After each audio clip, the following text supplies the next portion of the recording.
name of Allah subhanahu wa ta'ala, the most compassionate, the merciful. Praise belongs to Allah subhanahu wa ta'ala, the Lord of beings and the master of the day of judgment. I, Syeda Mohadisa Zehra, stand before you, humbled by the enormous honor of addressing this august assembly in presence of distinguished guests, respected jury members, and my dear fellow participants. Greetings and Assalamu alaikum to one and all of you. Today, my topic is the Holy Prophet, the messenger of peace and reconciliation. The Holy Prophet of Islam, sallallahu alaihi wasallam, the perfect exemplar, the Prince of Peace, the pride of the universe, whose life was immaculate and whose character unimpeachable, came into the world as a mercy for all mankind.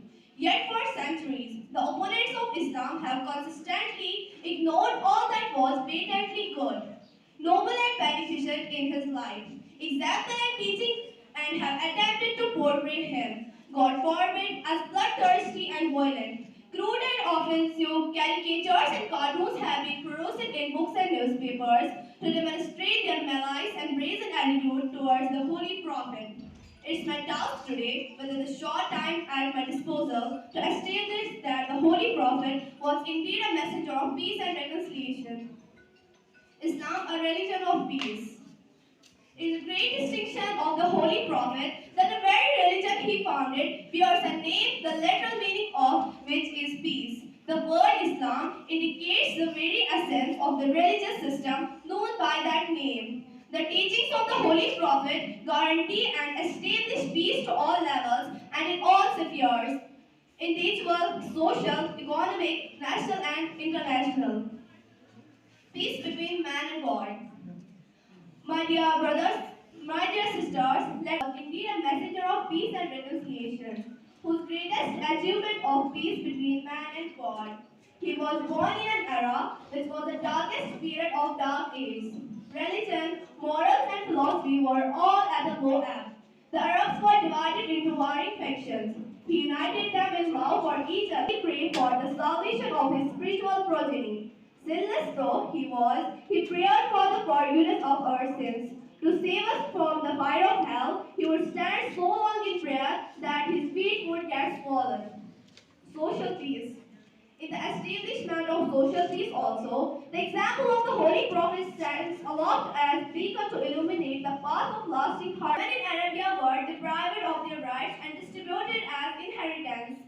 By recognizing the social status of women and their rightful place in society as wives and mothers, by securing their rights in inheritance, in divorce children, in the management of the affairs of the Holy Prophet established peace in the family on a firm basis.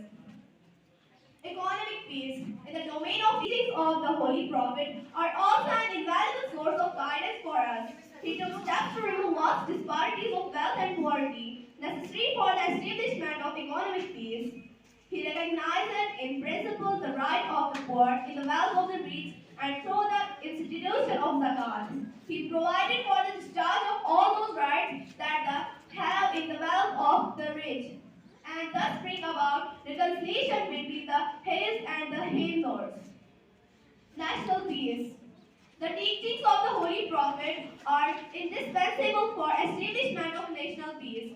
He taught that authority vested in rulers is not their private property, but a national trust that must be discharged with absolute justice, and that government should be carried out in consultation with the people.